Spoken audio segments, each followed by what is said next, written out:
So we're about to go meet with Euan Rellie, who is the Senior Managing Director and co-founder of BDA Partners, a global investment bank with 80 employees across 10 offices. Been around for 20 years. I worked for them for 6 years, 2 months, 8 days, not that anybody's counting. So we're about to go up there and have a blast. I've spent many years with him and many deals, many late nights, traveled all over the world. He has a fascinating story about how you start a global investment bank. Stay tuned.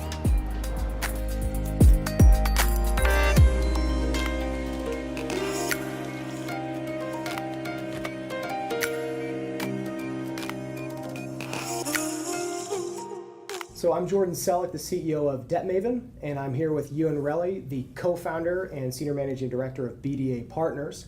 It is a global investment bank focused on Asia, Europe, US. As long as there's a cross-border deal, correct, you guys advise on it. Correct. The firm has over 80 professionals in how many offices now? 10 offices. Crazy. Crazy. Just celebrated BDA 20.0, 20 amazing years. I worked there for a little bit over 6 years. It's kind of really how I got started in my career. And I just wanted to spend time with Euan to learn more about the founder's story, just because I think it's a fun, interesting story that a lot of people would find interesting. So Euan, maybe I left out some gaps in the BDA overview. Would you mind kind of filling that in and then rewinding back to how you got started in your whole career? Sure. So we call ourselves now the leading Pan-Asian independent investment banking firm. We're not owned by any bigger company. We're basically funded primarily by the partners of the firm. And we've built a cross-border M&A boutique, which does about 20 deals a year at the moment and growing quite fast. We advise financial sponsors and big multinational corporates, mostly on selling businesses, typically in the $100 to $300 million value range. And so M&A, restructurings, just all type of investment. Yeah, 70% of what we do is sell-side M&A, representing sellers of businesses, but we also do about 10% of our work is for buyers of businesses, 10% is restructuring, and now we're adding in capital raising, so equity capital is about 10% of our business today. How does the firm kind of spread out in this office versus the other offices in Shanghai, Tokyo, Hong Kong? I've forgotten them. We need to be very collegial the way we run it. So we have 20 people in Shanghai. That's our biggest office. But then we have 9 other offices with between kind of 4 and 12 people per office. Average 6 or 7 professionals per office. And as I say, it's a very collegial network. We make sure we get together, as you know well, the whole firm gets together once a year, and then the senior team gets together at least twice a year. But beyond that, our Asian colleagues have all been trained at our partner at William Blair, where they go on the analyst or associate training program. That's very helpful. And we have a number of employees who've worked in one office and then moved. So it really does. It's a bit corny to say we're a family, but we are kind of a geographically very extended family. So, for example, Alex Ditchfield, who's a vice president here in New York, joined us initially in London, where he worked for a year. Then he worked for us for 6 years in Shanghai, and now he's been back in New York for about 18 months. And that really helps glue the different offices together, apart from giving young professionals a great start to their career to be able to experience business in different geographies. It also means that now Alex knows people in London and Shanghai, so when he needs to get a favor at short notice, he can call really good long-term friends of his within the firm and get help like that. Yeah, that's actually one of the questions I had was, how the heck do you build a company with 80 professionals, 10 offices, and where there's actually a strong culture? And I think to that point, when the whole team goes off on an offsite, you get to know who's that person I've been emailing in Tokyo, who is getting the Japanese buyers for this pitch deck that I have next week. Yep. And you work more as a team. I think the culture, my children tease me that I sound like the guy from The Office when I talk about BDA's culture, but we have worked quite hard to try to make sure that our junior staff get a heck of a lot of exposure. And we kind of give young men and women as much responsibility as they want. That's really the determining factor. How confident is the 28-year-old associate to go out and start doing stuff by herself or by himself? So what do you think is if BDAs, if you had to define the value system, the cultures, what is that? Because each office has their head of office that is going to operate a different way, but is there that common theme throughout the BDA culture? Look, I think we probably consider ourselves to be a mildly progressive organization, at least by investment banking standards. We're sort of politically, on the whole, fairly centrist and quite open-minded. That's important to us. We haven't got it perfect by any means yet. We don't have enough women or enough diversity, particularly at the top of the organization. And you know, like most investment banking firms, if you looked at a picture of the top 10 people at the firm, there's too many white guys in that group. But we are very open to different cultures, and we've always tried.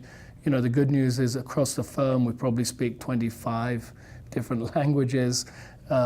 We have at least 15 or 16 different nationalities represented, and we keep telling everybody who looks at our company that we want to really promote a broad outlook of the world. You know, we care a lot about being economically successful. We all want to make good money, but actually money is not the motivating driver for most of us working here. I think there's a kind of intellectual satisfaction from building something a bit different, a bit unique, and that's exciting to the people who work here, but also to the people who run the firm. And I've always felt like if we take care of the culture of the firm, that actually economic success will follow very naturally from that. It's taken a long time, but 20 years in, we seem to be doing pretty well now. What's that?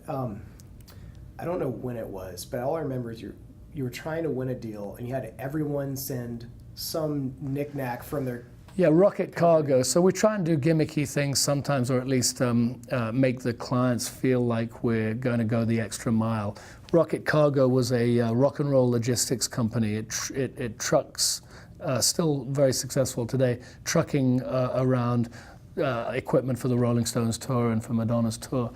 And David Bernstein, the guy who invented that company, asked me, he said, if I give you the mandate to sell my business, I know you've got offices all over the world, but how can I be confident that those offices are actually going to make sure that this is a successful process? How do I know that they will care about Rocket Cargo? So it's a pretty cheesy gimmick, but I asked all of the office heads to go to the best nightclub in their local city to get a box of matches and to put on a piece of paper, BDA Tokyo will set the Rocket Cargo sale process alight, and then put that in the local language as well. Stick the box of matches to the piece of paper, fold it up, put it in a FedEx envelope, and send it to David Bernstein. And David told me once he got the 5th FedEx package from Dubai or wherever it was, he's like, I've got to give these guys their business. It didn't cost a huge amount of money, but it was, in retrospect, a pretty good gimmick. So that's, I think one of the other things that I got from this is just, and it's not just to this office, but kind of culturally across all offices, how important just the nature of hustle is. Yep. And trying to punch above your weight and going after bigger deals, and how larger deals beget larger deals. And I was wondering maybe how that... My wife and I always say, fake it till you make it. That's really the mantra. And we always felt from the beginning, if we aimed to be the leading Pan-Asian independent investment banking firm, if we said it enough times, people would start to believe us. And again, I don't want to sound smug about it. It took 15 years of hard work to get to $10 million of revenues. We've tripled that in the last 3 years, and it looks like we're on path to doubling again in the next 2 to 3 years. So we're on a pretty steep, after a long and very slow burn, we're on a pretty steep trajectory now. And I think, yeah, the good things come to those who hustle. We've worked very hard to create an entrepreneurial environment, and there are quite a lot of different personalities represented, even in the leadership of the firm, and we're not scared to challenge each other. In fact, we provoke each other. Sometimes it feels a bit like a family, like you can push the buttons if you want to be mean to your coworker. It's easy to do, but we try not to do that. We try to keep a very positive entrepreneurial vibe, and we've learned that actually junior people or people who are very new to the organization can have creative ideas which can really change the direction of the firm. And I don't want to suck up to you just because you're interviewing me, but during your time here, you had that effect as well. You know, there's nothing to stop somebody early in their career bringing something very different to the way we try and win business and to grow the company. So you're talking about the slow burn, which is a good segue into, first, how did you what's your career path been? And how did it lead up to BDA? Where did this idea come from? So where did you start? So I had a pretty privileged upbringing, mostly in the UK, educated in famous schools in the UK. I went to Eton and Cambridge, and was a kind of conveyor belt of frankly, of upper middle class, cosseted upbringing. But I always had an interest in international travel and in working internationally. My first employer was a British investment banking firm called Schroders, which at the time was the number 2 investment bank in the UK. Warburg's was the leader, Schroders was the number 2. And I had 6 great years with Schroders, 2 each in London, New York, and Singapore. And I really learned to love working across borders. And were you doing all M&A? All M&A, just about all M&A. Mostly working for big multinationals, helping them do tiny little acquisitions and joint ventures. Typically at that stage they were $5, $10, $20, $30 million value deals. And look, it was perfectly clear living in Singapore that Asia was going to become a more important element in the global economy. And also, that was point number 1. Point number 2, that the big investment banks weren't necessarily very fleet of foot or very quick-witted in managing to execute small transactions over big distances. So I thought there was really a huge, gaping niche opportunity for and it could be a shoestring operation. We started BDA, by the way, with $150,000 of capital in 1996. Charlie Maynard is another British guy I met.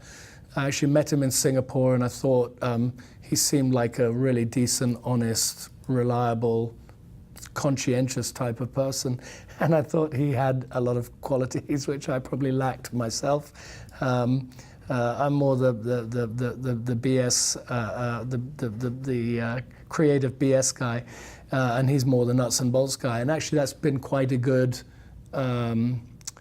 It's frustrating for me, and I know I frustrate him sometimes. It's been like a marriage that's lasted 21 years now, but it's been a really good tension between our 2 approaches. And we know when to challenge each other and when to back off, and occasionally we even admit the other one's right. So how did you start? What's the founding moment, or when did it all come together? So I met Charlie Maynard, and he said to me, he was working at the time for Jardine Matheson, a very prestigious Anglo-Chinese trading company, which owned Hong Kong land and big chunks of a bunch of different kind of insurance companies and owned the Mercedes distribution network across Asia, owned the Mandarin Oriental Hotel Group, which it still owns. So he was working for this very interesting kind of old-fashioned trading company. And he said, I love Asia, but I want to do something more entrepreneurial. And I said to him, I've got an idea. We could set up a cross-border M&A boutique. It wouldn't cost much to set it up, and I think we could compete quite effectively against lumbering bigger firms. And somewhat to my shock, because I thought I was just making dinner party conversation, Charlie said to me, "I've got an idea. Why don't I like this BDA concept. Why don't I come over to your apartment on Saturday morning? I'll bring bacon and eggs. We'll sit down and write a business plan." And I thought to myself, "Wow, he's quite tenacious. He really means it." And we did that. We spent a few months building a business plan. We applied for work visas. The only person really I knew well who was American at that stage, or who I thought would be helpful. My ex-girlfriend became the chairman of the company, Wendy Stevenson. She signed the papers for us to apply for work permits, and sure enough, This is in Singapore. She was in the US, we were in Singapore, and sure enough, we got our H-1B visas, and we looked at the approval letter. Thank you. We looked at the approval letter and we said, wow, we've got to, I guess we've got to go in and resign from our employers. And that was a big, scary step. Actually, my advice, if you want to set up a business, 28 years old is a pretty good time to do it. You know, I wasn't married, I didn't have any kids then. And I thought within 3 years of setting up BDA, I would either be really rich or broke. I didn't know which way it was going to go. And actually, the truth is far more prosaic. We were beginning to eke out a living, and we hadn't really proven anything. We hadn't proven or disproven the concept. And arguably, it took 15 years to prove out the idea. How the heck did you get your first client? Oh, we knocked on a hell of a lot of doors. And actually, a guy called Fred Holler was running a headhunting firm for investment bankers at the time. And he said, hey, we want to open a Singapore office for the Whitney Group, this headhunting firm. He said, don't do an M&A boutique. That's far too much like hard work. Come and be headhunters. For me, you can make real money. And I told him, no, we don't want to be headhunters, but why don't you become our first client? And he signed us up to a 1-year contract, and it was very helpful. It was very successful. We set up his office, and we worked out of the office. Did a bit of headhunting in the daytime, but we're investment bankers all night long. That reminds me, in starting Debt Maven, and we just got term sheets on our first deal, but for that first 6 months, you need a new website? Cool, I'll find somebody to do it. There's a couple thousand. You want me to do that one-page teaser for you? Sure, I'll do that. It's $250, whatever. I think entrepreneurs are not afraid to reinvent themselves to some degree. And, I know anthropologists have done a lot of work to try and figure out what type of business startups are most successful. I think there's a quality which is a kind of a hard quality to explain, but I'll try. It's about being flexibly decisive. So you have to be pig-headed enough and strong-willed enough to head down one direction, but you've got to just keep a little tiny piece of your mind open to be receptive to other ideas. And like you say, if someone else is prepared to pay you to do something different, you've got to be single-minded and focused and head in one direction, but still take in bits and pieces. And that kind of ability to be decisive and determined, but just change shape a little bit sometimes. Those are almost contradictory impulses, right? You don't want to be changing every day, nor do you want to be so narrow that you refuse to recognize reality or refuse to take account of opportunities as they present themselves. So the way I try to act myself is to be flexibly decisive, determined and single-minded, but not completely blinkered, not completely unaware of externalities which may surprise you. That reminds me of kind of one of our things that guides us is having strong opinions weakly held. Yeah. There's Mark Andreessen or whoever. That's a better way, it's a more elegant way of saying what I was trying to... And it's, I think it's kind of the dichotomy of leadership.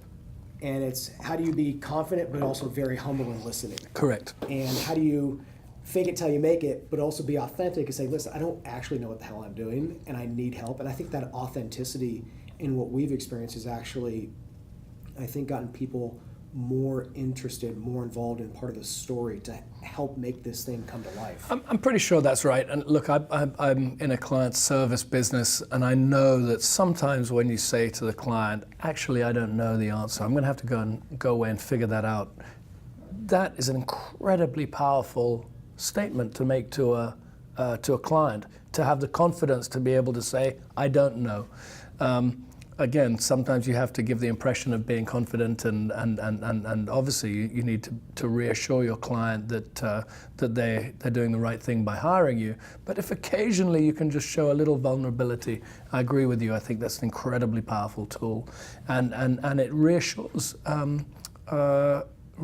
the client that you're genuine. After you kind of got that first deal, what did the next 5 years look like in BDA? Very What slow, very slow. There weren't even deals really. Charlie and I would share a room in Motel 6 in some weird Midwestern city, and spend $70 a night, and we'd go.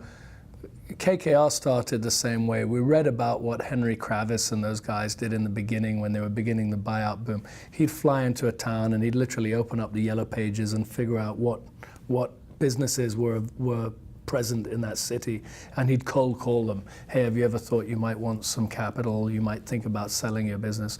We used to do the same thing. We would look in the directory to figure out, who in Cleveland has more than $500 million of revenues, and we'd literally send them all. In the beginning, we did it partly by faxes, actually, but pretty quickly it was mostly email. We'd email those guys, but basically a cold call, or we'd call them up to get the email address, and we'd say, can we come and show you some ideas for ways that you could grow your business in Asia by joint ventures and acquisitions. And if we made 50 phone calls, we'd get 10 people who said, okay, I guess I'll meet you, 5 to 10. And out of every 5 to 10, we might get one guy who would say, we'd consider paying you $25,000 a month to go and hunt for deals, and it would take 10 of those to get one to say yes. So we literally, it was a 1 in 500 hit rate in the beginning. And you're focused on like auto, chemical, industrial. We picked four. It has an Asian angle to it. We picked 4 industries that we thought we could. Again, we wanted to have a thesis that we had some strategy, and we wanted to try to pick industries that, as you say, had applicability towards Asia, where there was likely to be deal flow. So we picked auto, chemicals, health, and technology, which were 4 fairly broad universes, of course, to tackle. But actually, today, a pretty significant amount of our business today is in auto, chemicals, health, or tech. 21 years later. And the same thing applies. You pick a target and you go after it, and you keep banging on the door, and it's been a long path. But the really exciting thing now is we get phone calls from people saying, "I've heard you're the right guy to use. Can we talk about how BDA could, how we could hire BDA?" It certainly feels a bit easier than the startup mode. Although of the people who call us and ask us whether we can help, I would say still only a third or a quarter are sensible calls. There's a lot of crazy people with wild ideas, and we try to be respectful to those, but not waste too terribly much time. So after that phase, what was the next evolution in the business to kind of going step by step to where we are today? Well, a couple of things. I'd say actually we started the business in somewhere around October 1996, and within 6 months of setting up, there was the Asian financial crisis. And you can imagine my friends, Charlie and my friends, teased us pretty mercilessly. They said, you set up an Asia-focused investment banking firm 4 months before, you've left quite promising jobs to set up this firm 4 months before the most profound and dramatic downturn in Asian business in the history of the world. And it felt like lousy timing at the time. But actually, in retrospect, starting a business during a downturn wasn't such a bad thing either. It was a sense of dislocation, and some people were falling out of other jobs, and people were a bit more open to new ways of thinking, maybe. So we kind of cut our teeth through quite a difficult period, and we were very lean and very careful, and we, saw some drama out in the marketplace. But I think that time also, one of the things I've learned a lot in the past year from Gary Vaynerchuk has had a lot of influence on my mentality. He said, listen, like, winners will always find a way to win. Yeah. In bad times and good times. It doesn't matter when you're starting the business. No, I think that's right. And I think actually being challenged fairly early on before it matters so much was quite helpful.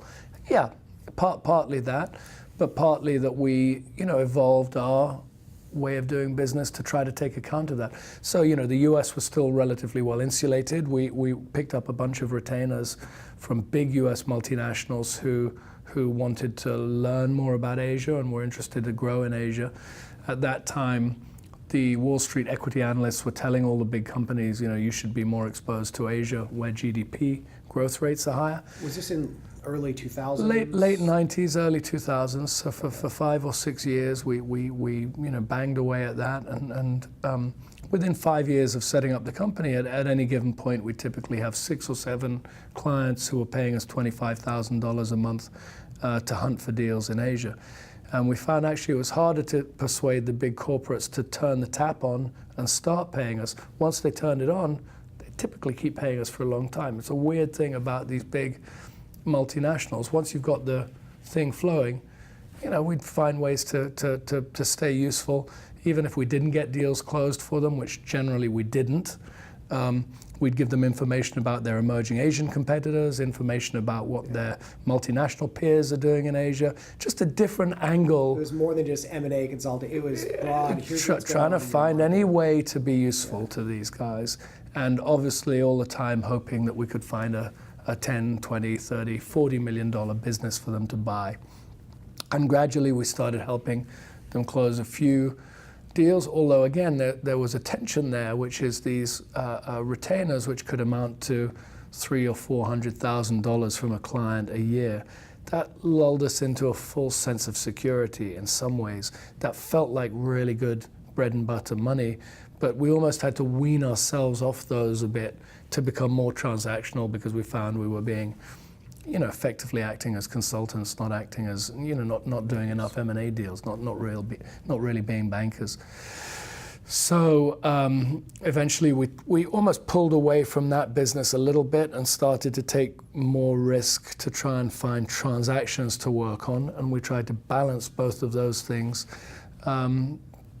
Gradually, Western multinationals started selling stuff that they'd bought in Asia, and for whatever reason they didn't want anymore. And we discovered that representing a seller is much better than representing a buyer. The buyer has no control over whether he's going to win, really. He can try and bid more, and, but really if the seller is determined to divest a business irrespective of whatever price is achievable, well, that's a great client. So in the late 90s, early 2000s, Western multinationals going off and just buying what they can. And then mid-2000s, they start shuffling their portfolio.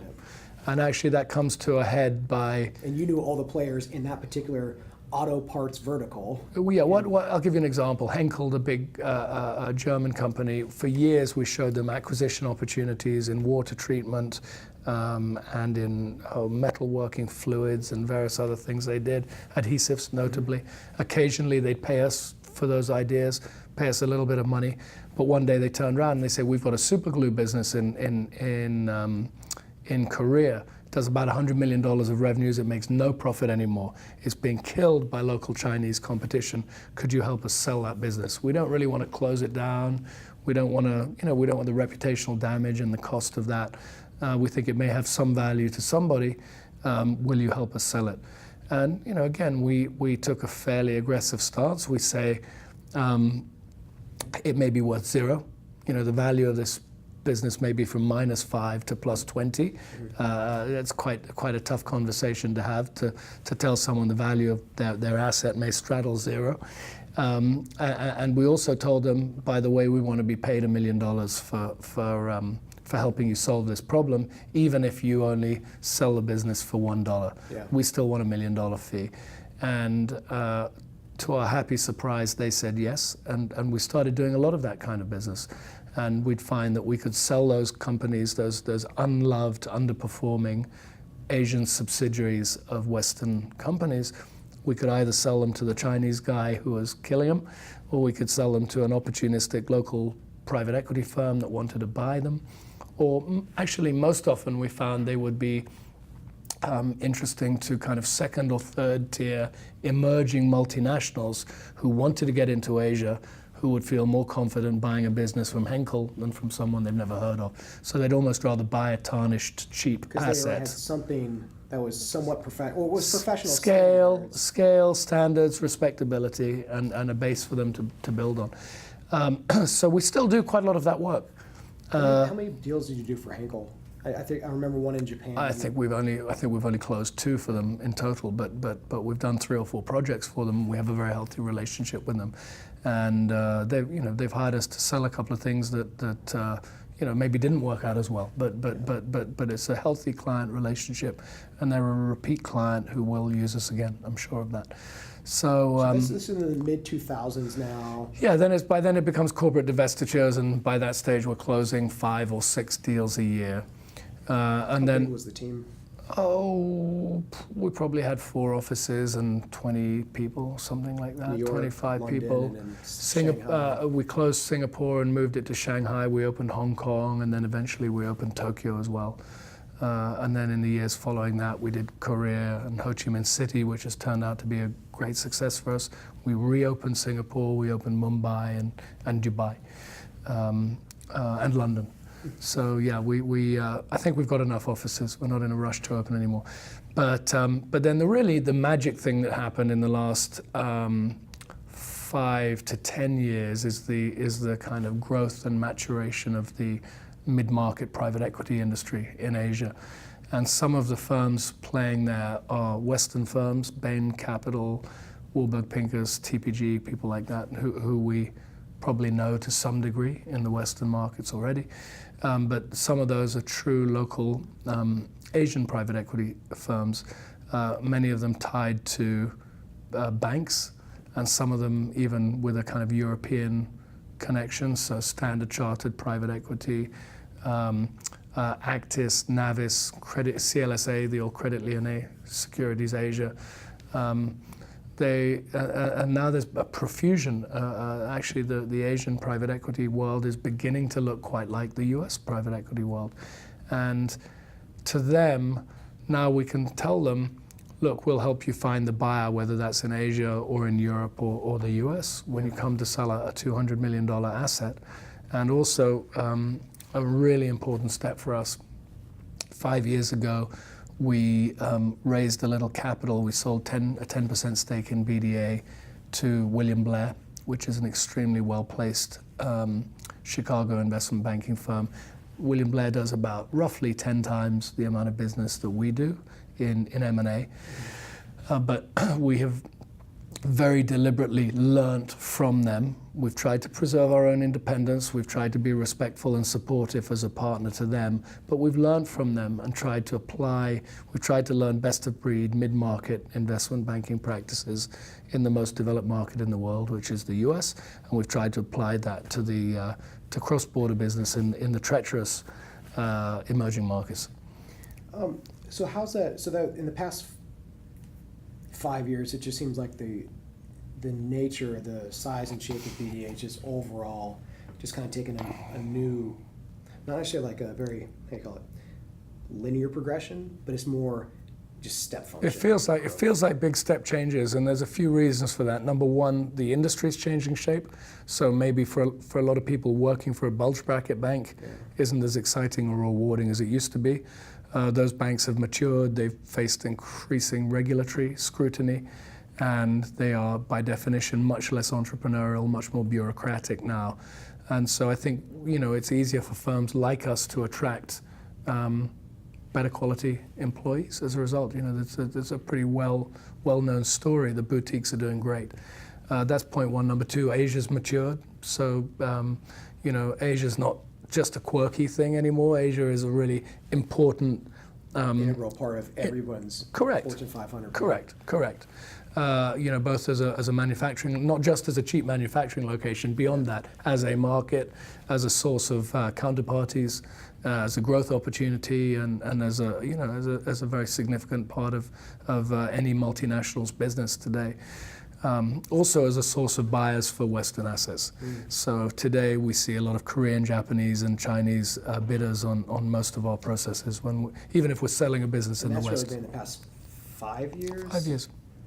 Yeah, and more legitimate about being buyers coming into process. Again, it's not a straight line. This year it's hard for Chinese buyers to win in the West. There's some concern by the authorities here about industrial espionage and so on. But there's also at the Chinese end, there's a worry about hot money flowing offshore from China. So China's put in place some currency controls that are making it harder for Chinese companies to buy in the West today. Yeah. But there's so much money in China and so much interest in buying stuff in the West. A lot of smart people are working feverishly to figure out ways to, legitimate ways to circumvent or to operate and to keep buying, even in the face of those hurdles. But Japanese and Korean buyers are also very aggressive today. So in kind of 3 things to wrap this up. One, when you look back on the 20 years of doing this business, what is maybe that one moment, deal, when you say, this is why I do this? And number 2, for the entrepreneurs out there, what is one thing that they should just think about? And number 3, I'm going to think about that because I just lost my train of thought. But we'll start off on the BDA question. Okay. What is that moment? Okay. Well, the moment for me was really when William Blair took an investment in BDA, and I stood up. Actually, we had a dinner to celebrate, and I stood up, partly joking to the Blair guys, but mainly speaking honestly and sincerely to my senior colleagues. I said, we've been faking it for 15 years, and I think now we've made it. And the idea that we got through a diligence process where a big, pretty big, highly regarded, highly sophisticated investment bank concluded they wanted us to be their partner in Asia. They were prepared to commit real, millions of dollars to make that happen. Yeah. And that they saw us as a leader in our field. And they, having looked around pretty hard, they decided we were the right partner for them in Asia. That felt like a pretty dramatic vindication. And I'm very glad that they came to that conclusion. They've been a fantastic partner for us, and they've really helped us. And actually, in ways I didn't expect, just in kind of a moral and emotional support. The guys who run William Blair, John Etelson, the CEO, Brent Gledhill, the head of investment banking, Mark Brady, the head of M&A, Matt Gooch, who runs the European business. Those guys have become really close personal friends and mentors to me. So maybe there's a lesson in there, which is, even if you're determined to forge your own way in the world, actually having some kind of figures that you can look up to and that you can try to emulate. That's been pretty great for me. But the lesson for entrepreneurs is a really simple one, which is don't be afraid to try. Just go for it. Roll the dice. It's the same actually as when you get married. However much I talk about getting married to the woman I love. There's always a leap of faith. Everything that you're going to do, anything meaningful you're going to do in your life requires a leap of faith. And I'll forget about the marriage analogy for a moment, but talk about business. In terms of setting up a business, the upside from being successful is always going to be so much more dramatic than the downside from failing. If you fail, you go off and you get a new job. You're going to figure out something else to do. It's not the end of the world. And if you're not afraid, you got to be a little bit afraid to fail to push you to succeed. Otherwise, you're not trying something big. But actually having the confidence to try it. This really, really corny cliche, but it's true. You'll only regret what you didn't do. You'll never regret the stuff you tried. Never, because you learn from your failures. And actually, again, this is all real cliche stuff, but the struggles we've had along the way have only made us a better firm. Every failure has been a teachable moment, and generally we've learned those lessons. The good thing when you're an entrepreneur is you don't have any choice. You've got to learn the lesson. Suddenly got no money in the bank, and you think, shit, how am I going to get through this difficult period? That focuses the attention pretty well. And it's just a great opportunity. I'm so glad to have done it. And hand on heart, I can tell you, in 20 3/4 years since leaving my safe, successful career position to today, not one morning have I woken up and regretted what I did 21 years ago. You've always told me, when I was actually deciding to marry my wife, does this person double your highs and your lows are half as bad? And I think that's the theory. Can be applied to the entrepreneurial journey, that the highs of entrepreneurship are twice as high, and then just when you are in the lows and you're in the dumpster, you just realize, you know what, I'm able to control my destiny. It's not just me, actually. If I'd done it myself, I wouldn't have been successful. I've got Charlie and Andrew and a really great team who actually keep me straight and narrow, and I've often ridden on their coattails. We rise and fall together. So I don't want it. It's not, this company is not a cult of personality. The opposite. And I'm taught frequently to be humble. I am often humbled in front of my colleagues. But it's still, it's a lot more exciting to get a $1 million fee when it's your company than when you're doing it for a big public corporation. Well, this is awesome. Thanks for taking the time to do this. I appreciate it. It's a great pleasure to see you. Congratulations on Debt Maven, and I'm really glad to have the chance to hang out. Thank you for talking to me. Thanks. Appreciate it.